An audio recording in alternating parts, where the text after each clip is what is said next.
Boas tardes, boas noites, dando continuidade à leitura do livro A Caminho da Luz.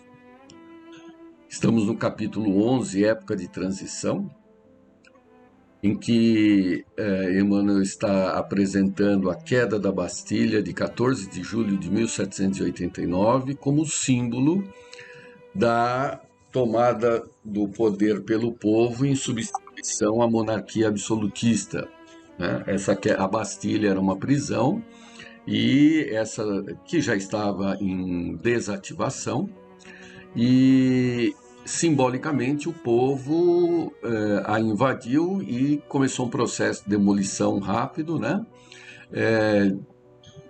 contra a demissão de um ministro de Luís XVI, que representava, na versão do povo lá, os seus próprios interesses. Então eles assumiram o poder, E a partir de então começou um período de terror em que os revolucionários mandavam a guilhotina um maior número de membros da nobreza, e acabaram também sendo vítimas. Isso a gente leu na semana anterior, e ao final faremos um comentário sobre que Divaldo fala a respeito, Vamos ler novamente aqui só para contextualizar. O período do terror. As leis das compensações é uma das maiores e mais vivas realidades do universo. Sob as suas disposições sábias e justas, a cidade de Paris teria de ser ainda por muito tempo teatro de trágicos acontecimentos. Foi assim que se instalou o hediondo Tribunal Revolucionário e a chamada Junta de Salvação Pública, com os mais sinistros espetáculos do patíbulo. A consciência da França viu-se envolvida em trevas espessas. A tirania de Robespierre ordenou a matança de numerosos companheiros e de muitos homens honestos e dignos. Erradamente, Carlota Corday entregou-se ao crime na resistência de Marat com o propósito de restituir a liberdade ao povo de sua terra, e expiando seu ato extremo com a própria vida. Ocasiões houve em que subiram ao cadafalso mais de 20 pessoas por dia, mas Robespierre e seus sequazes não tardaram muito a subir igualmente os degraus do patíbulo, em face da reação das massas anônimas e sofredoras. Eu vou continuar aqui, depois comentamos ao final. A Constituição. Depois de grandes lutas, com o predomínio das sombras, conseguem os gênios da França inspirar aos seus homens públicos a Constituição de 1795. Os poderes legislativos ficavam entregues ao Conselho dos 500 e ao Conselho dos Anciães, ficando o poder executivo confiado a um diretório composto de 5 membros. Estabelece-se dessa forma uma trégua de paz, aproveitada na reconstrução de obras notáveis do pensamento. Os centros militares lutavam contra os propósitos de invasão de outras potências europeias, cujos tronos se sentiam ameaçados na sua estabilidade em face do advento das novas ideias do liberalismo, e os políticos se entregavam a uma vasta operosidade de edificação, vingando nesse esforço as mais nobres realizações. Contudo, a França, depois dos seus desvarios de liberdade, estava ameaçada de invasão e desmembramento. Povos existem, porém, que se fazem credores da assistência do alto, no cumprimento de suas elevadas obrigações, junto de outras coletividades do planeta. Assim, com atribuições de missionário, foi Napoleão Bonaparte, filho de obscura família corsa, chamado às culminâncias do poder. E aqui nós, antes de entrarmos na parte do Napoleão, vamos fazer um apanhado sintético, das informações que a gente já tem através da doutrina, A Revolução Francesa, capitaneada por esses líderes revolucionários, na verdade, representavam a reencarnação das personagens da época do século XVI, em que era a rainha Catarina de Médici, e que já estava acirrada a disputa na França entre protestantes e católicos. Eram representados, na época, 1560, né? Através do rei, já na época do rei Francisco, né? Tinham duas famílias, uma representava os católicos, os Guises, e outra representavam os protestantes, os Bourbons, a Casa de Bourbon. Essa disputa sempre existiu e Catarina surgiu ali, né? Numa situação em que ela se tornou rainha pelo casamento com o filho Francisco I, né? Porque ela era italiana, sobrinha do Papa, né? Então ela foi enviada à corte para casar, ainda jovem, com o filho do rei da França. Acabou casando, ele morreu, eles tiveram 9 filhos, né? E já em 1565, 66, a disputa era muito intensa. Os católicos querendo confiscar as propriedades dos protestantes. Isso tudo acabou resultando, já na época, né, em 1572, na famosa Noite de São Bartolomeu, em que, no casamento do segundo filho de Catarina, né, já que o primeiro tinha morrido, o casamento com uma protestante, né, uma huguenote. E nessa noite foram mortos milhares de pessoas. E a Catarina já havia acabado de fazer um tratado de paz com a Espanha, representante do catolicismo também, em que enviou, a pedido do rei da França, da Espanha, uma vela com a gordura dos protestantes mortos. Isso quem comenta, inclusive, é Divaldo, né? E essa vela foi queimada lá na Espanha em homenagem à grande tragédia.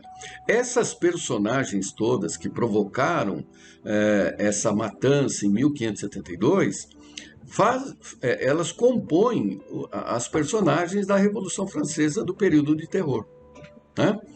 E assim como nós comentamos, né, Joana d'Arc, São Luís, Luís IX, patrono da França, percebendo, né, que o ódio ali é algo que predomina entre os grupos, sugeriu, e foi deferido, né, enviou esse grupo e, obviamente, os adjacentes para reencarnar no Brasil. Então, o Brasil, sim, tem um vínculo muito intenso com a França, e o que chama a atenção aqui é que quando na época, lá no século XVI, né, a disputa entre os grupos era protestantes e católicos, na Revolução Francesa, a disputa dos mesmos grupos, só que agora já não eram protestantes versus católicos, era povo versus rei.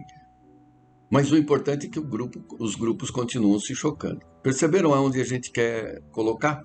O importante aqui não é a ideologia. Os grupos se chocam, não é como torcida de futebol. Você arruma um time adversário do outro. Não importa o que se está defendendo. O que importa é a briga, né? É o ódio. Então, para acabar com esse ódio, né, você tem que acabar com as diferenças. E para isso se tira de um contexto de disputa, quer seja por católicos e protestantes, povo versus nobreza, para um local em que isso fica mais difícil, né? Então, é o que a gente tem falado agora. A disputa sempre, como diz Paulo, a gente já leu isso outro dia, né? Não é contra a carne e o sangue. A disputa é contra a maldade, não importa que nome ela receba, né? O importante é que nós não nutramos sentimentos de raiva, ódio, rancor e disputa.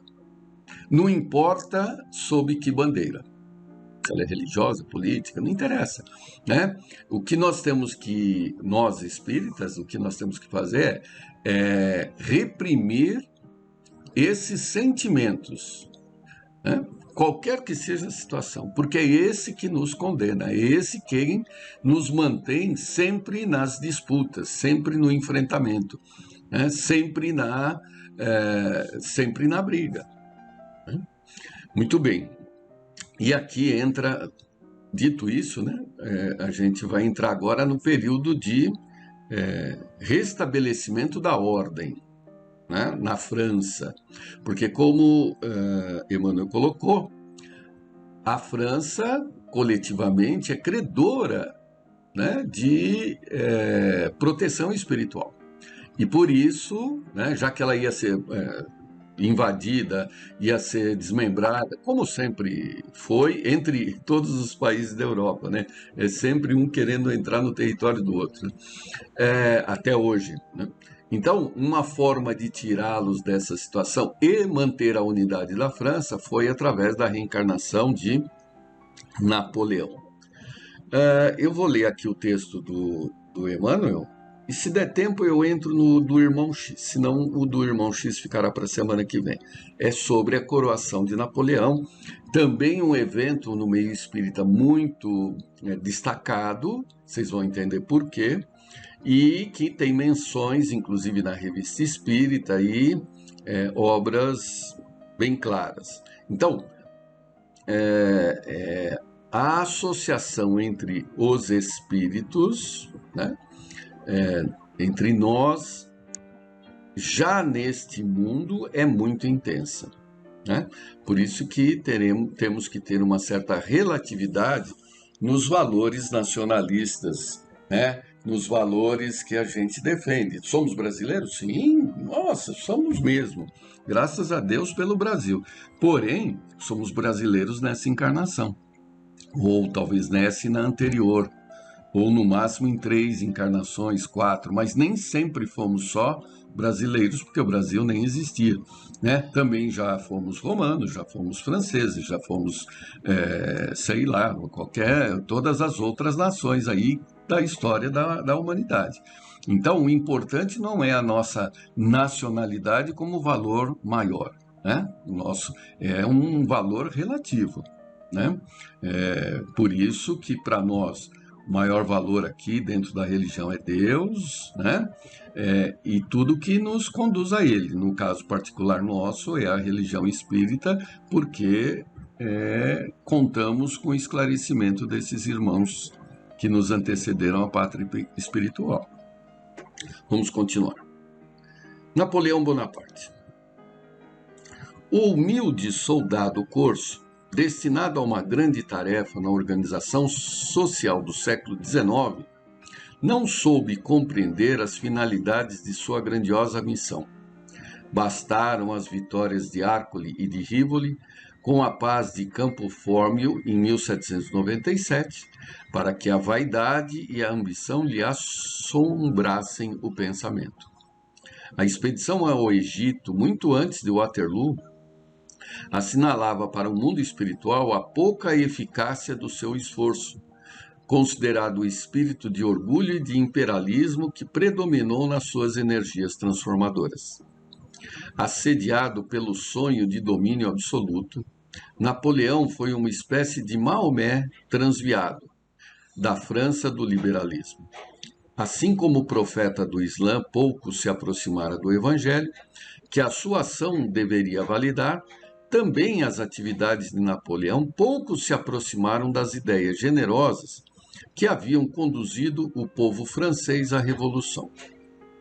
Sua história está igualmente cheia de traços brilhantes e escuros, demonstrando que a sua personalidade de general manteve-se oscilante entre as forças do mal e do bem. Com as suas vitórias, garantia a integridade do solo francês, mas espalhava a miséria e a ruína no seio de outros povos.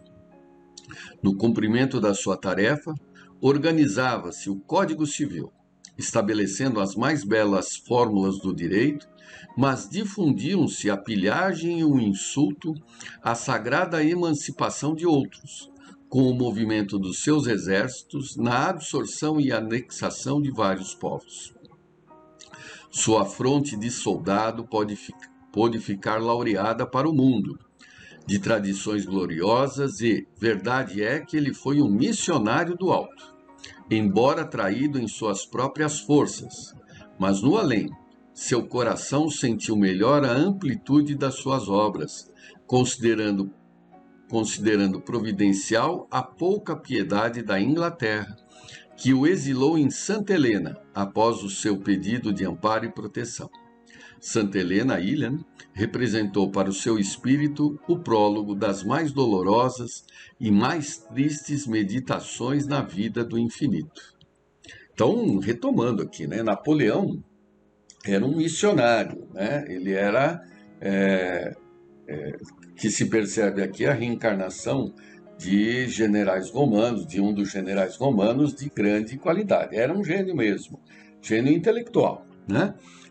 Ele traduziu, por exemplo, particularmente, eu tenho uma tradução do Napoleão sobre a obra de O Príncipe de Maquiavel, né? Quer dizer, então, e depois nós vamos ler, né, na próxima semana, o que significou a coroação de Napoleão na espiritualidade, né? Ele, como representante político, né? Ele deu estabilidade à França, manteve o solo da França e implantou, como foi lido aqui, a ideia de constituição de cada país e código civil que a gente usa até hoje, né? O código civil que usamos aqui, ele é lastreado nas ideias daquela época, né? Por quê? Porque é o que é mais lógico, né? Que tem base no direito romano. É claro que os países vizinhos ficaram com medo disso, medo do próprio Napoleão, né? Primeiro da Revolução e depois do próprio Napoleão, a ponto de, por exemplo, né, termos como consequência a vinda da família real de Portugal para o Brasil, né? Eles, com medo de que Napoleão invadisse Portugal, foram para os portos, encheram os navios e quando tiveram notícia de que Napoleão estava chegando, zarparam e largaram lá no porto, inclusive muitos objetos e tudo mais, e vieram para o Brasil, né? E de colônia passou a ser um vice-reinado, né? Mudou o status da colônia Brasil, porque era uma colônia como qualquer outra, a única coisa que mudava era o seu tamanho, né? E aí passou a ser um local de destaque. Por quê? Porque a família real veio para cá. Veio para cá por quê? Porque queria? Não, veio para cá porque estava fugindo de Napoleão, né? Napoleão depois ele foi aprisionado pelos ingleses, né? A Batalha de Waterloo, salvo engano, né? Ela foi ela foi ganha, né? Vamos falar. Ela foi ganha pelos ingleses, liderado, e aí que eu ponho a ressalva, né? Salvo engano, por um general escocês, né? Aliás, na Escócia é o que se mais comemora os quadros, etc., desse general vencendo Napoleão. Aí ele foi para a ilha de Santa Helena e lá em refúgio ele começou as suas reflexões sobre a sua missão, que não foi completa, né? Eu sei que muita gente critica Napoleão, lógico, a história, etc., mas até nós agora como espíritas, né, para que a gente possa criticar, a gente tem que estar na mesma posição e fazer melhor, né? E estamos longe de estar na mesma posição para, inclusive, sabermos se faremos melhor, né? Ele é um espírito destacado, né? É um missionário. Enfim, de toda a sua obra, muita coisa ficou que influenciou o século XX. Né? Acho que vai dar tempo de ler um pedacinho aqui para que justifique a leitura da semana que vem. Allan Kardec. A ação de Bonaparte, invadindo as searas alheias com o seu movimento de transformação e conquistas, fugindo à finalidade de missionário da reorganização do povo francês, compeliu o mundo espiritual a tomar enérgicas providências contra o seu despotismo e vaidade orgulhosa. Aproximavam-se os tempos em que Jesus deveria enviar ao mundo o Consolador, de acordo com as suas auspiciosas promessas. Apelos ardentes são dirigidos ao Divino Mestre, pelos gênios tutelares dos povos terrestres. Assembleias numerosas se reúnem e confraternizam no espaço, nas esferas mais próximas da Terra. Um dos mais lúcidos discípulos do Cristo baixa ao planeta, compenetrado de sua missão consoladora. E 2 meses antes de Napoleão Bonaparte sagrar-se imperador, obrigando o Papa Pio VII a coroá-lo na igreja de Notre-Dame, em Paris, nascia Allan Kardec, aos 3 de outubro de 1804, com a sagrada missão de abrir caminho ao Espiritismo, a grande voz do Consolador prometido ao mundo pela misericórdia de Jesus. Então, e aí nós vamos justificar a nossa leitura da semana que vem da mensagem do irmão X, né? Napoleão tinha como missão dar uma estabilidade à França, por toda a sua importância na humanidade, né, pelo que ela já havia feito, para que reencarnasse Kardec, né? Porque as disputas ideológicas, políticas, isso tudo são passageiras, as ideias vão mudando, né? Mas a determinação do alto, isso é que predomina, né? Nós vamos evoluir, queiramos ou não, conscientes ou não, né? Nós temos que crescer, não fomos criados para brigar entre nós, nós brigamos entre nós porque queremos, né? Porque estamos arraigados ao guarda-chuva do orgulho, vaidade e egoísmo, que dá origem a todas as definições de comportamento humano, como ciúme e tudo mais, né? É isso que há como meta do planeta. É um berço para que a gente aprenda a amar e amarmos ao próximo. Principalmente amarmos a Deus e ao próximo como a nós mesmos. Semana que vem nós continuamos. Prazer em revê-los.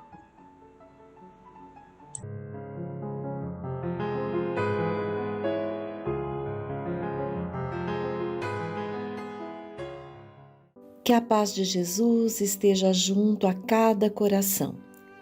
Vamos hoje fazer a leitura do Evangelho segundo o Espiritismo por Allan Kardec, capítulo 7.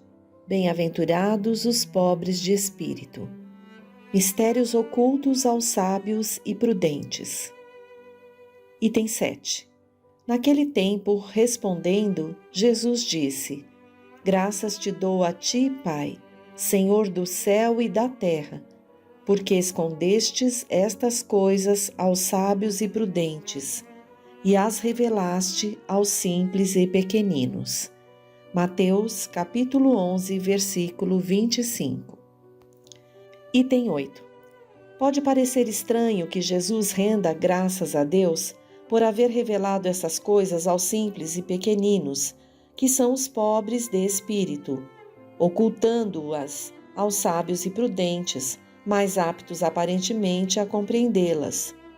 É que precisamos entender pelos primeiros os humildes, os que se humilham diante de Deus e não se consideram superiores aos outros, e pelos segundos, os orgulhosos envaidecidos com o seu saber mundano, que se julgam prudentes, pois que eles negam a Deus, tratando-o de igual para igual, quando não o rejeitam. Isso porque, na antiguidade, sábio era sinônimo de sabichão. Assim, Deus lhes deixa a busca dos segredos da terra e as revela os do céu aos humildes que se inclinam perante ele. Item 9. O mesmo acontece hoje com as grandes verdades reveladas pelo Espiritismo. Certos incrédulos se admiram de que os espíritos se esforcem tão pouco para os convencer. É que eles se ocupam dos que buscam a luz com boa fé e humildade, de preferência aos que julgam possuir toda a luz, e parecem pensar que Deus deveria ficar muito feliz de os conduzir a Ele, provando-lhes a sua existência. O poder de Deus se revela nas pequenas como nas grandes coisas. Ele não põe a luz sob o alqueire, mas a derrama por toda parte. Cegos são os que não a veem. Deus não quer abrir-lhe os olhos à força, pois que eles gostam de os ter fechados.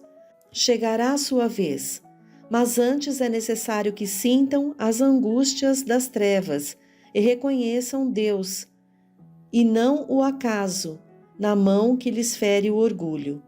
Para vencer a incredulidade, ele emprega os meios que lhe convém segundo os indivíduos.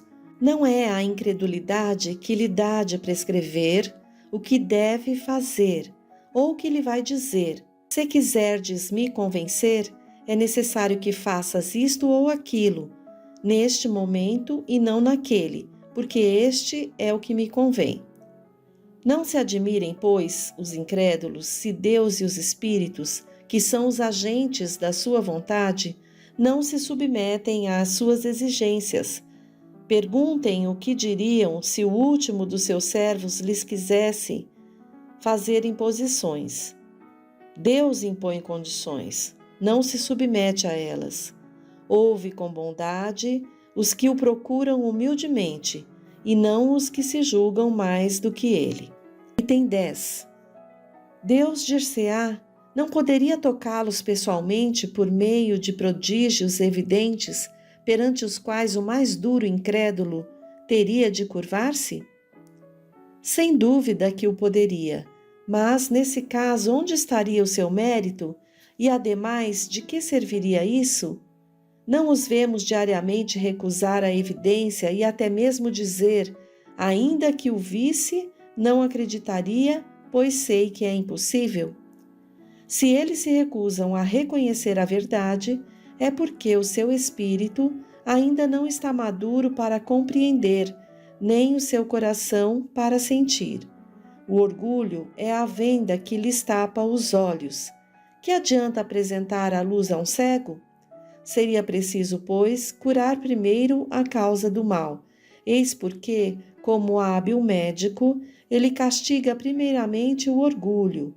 Não abandona os filhos perdidos, pois sabe que cedo ou tarde seus olhos se abrirão, mas quer que o façam de vontade própria, e então, vencidos pelos tormentos da incredulidade, atirar-se-ão por si mesmos em seus braços e, como o filho pródigo, lhe pedirão perdão.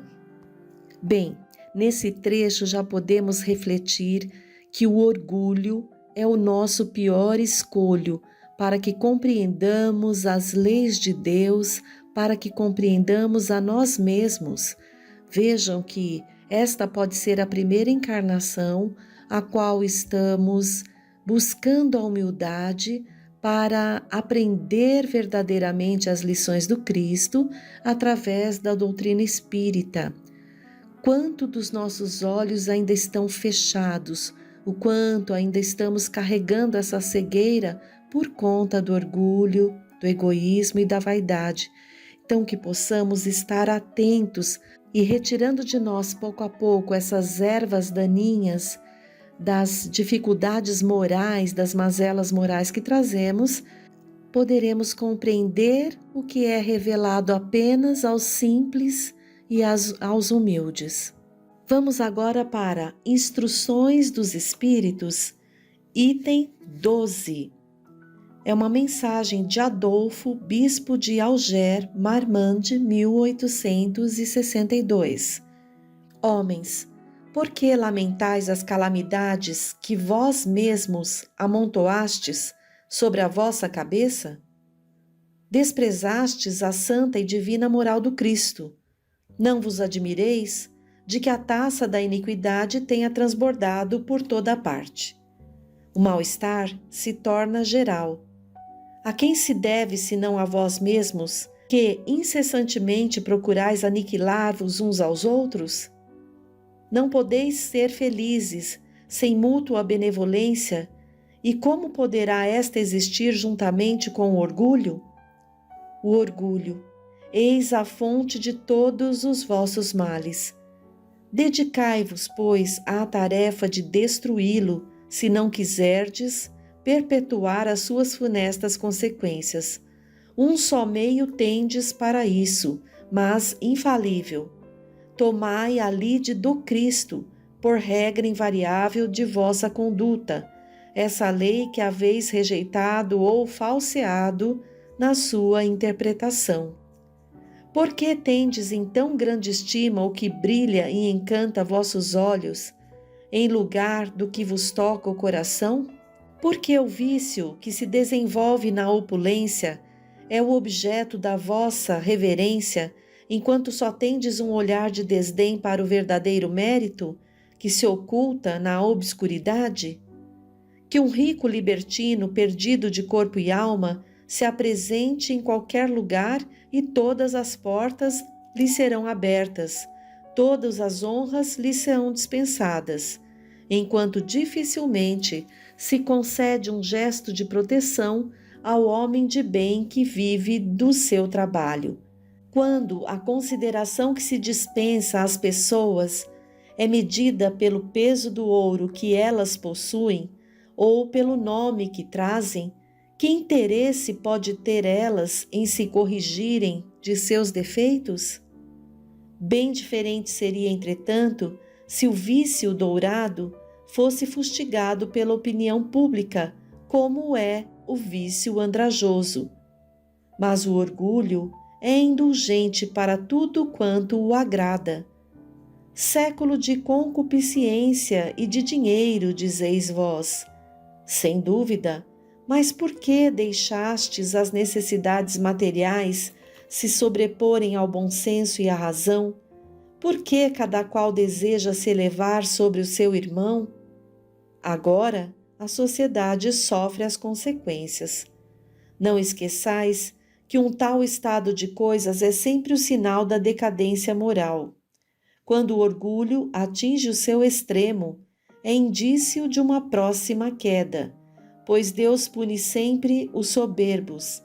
Se às vezes os deixa subir, é para lhes dar tempo de refletir e de emendar-se sob os golpes que, de tempos a tempos, desfere no seu orgulho como advertência. Entretanto, em vez de humilharem, eles se revoltam.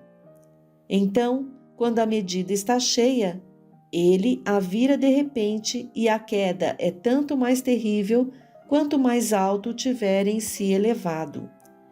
Pobre raça humana, cujos caminhos foram todos corrompidos pelo egoísmo, reanimai-vos apesar disso.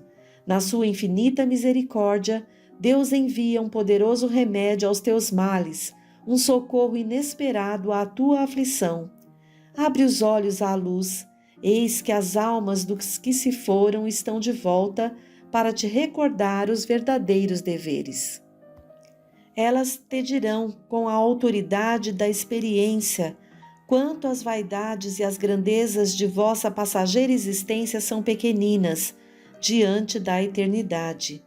Dirão que, nesta, será maior o que foi menor entre os pequenos deste mundo, que o que mais amou os seus irmãos será o mais amado no céu, que os poderosos da terra, se abusaram da autoridade, serão obrigados a obedecer aos seus servos, que a caridade e a humildade, enfim, essas duas irmãs que se dão as mãos, são os títulos mais eficazes para obter-se a graça do Eterno.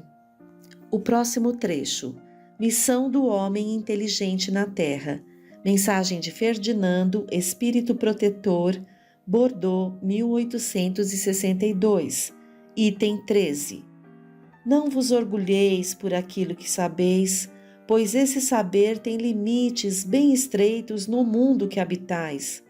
Mesmo supondo que sejais uma das sumidades desse globo, não tendes nenhuma razão para vos envaidecer. Se Deus, nos seus desígnios, vos fez nascer num meio onde pudestes desenvolver a vossa inteligência, foi por querer que a usasseis em benefício de todos. Porque é uma missão que Ele vos dá, pondo em vossas mãos o instrumento com o qual podeis desenvolver ao vosso redor as inteligências retardatárias e conduzi-las a Deus. A natureza do instrumento não indica o uso que dele se deve fazer? A enxada que o jardineiro põe nas mãos do seu ajudante não indica que ele deve cavar? E o que diríeis se o trabalhador, em vez de trabalhar, erguesse a enxada para ferir o seu senhor? Diríeis que isso é horroroso e que ele deve ser expulso. Pois bem, não se passa o mesmo com aquele que se serve da sua inteligência para destruir entre os seus irmãos a ideia da providência? Não ergue contra o seu senhor a enxada que lhe foi dada para preparar o terreno? Terá ele o direito ao salário prometido? Ou merece, pelo contrário, ser expulso do jardim? Pois o será, não o duvideis, e arrastará existências miseráveis e cheias de humilhação, até que se curve diante daquele a quem tudo deve. A inteligência é rica em méritos para o futuro, mas com a condição de ser bem empregada. Se todos os homens bem dotados se servissem dela segundo os desígnios de Deus, a tarefa dos espíritos seria fácil ao fazerem progredir a humanidade. Muitos, infelizmente, a transformaram em instrumento de orgulho e de perdição para si mesmos.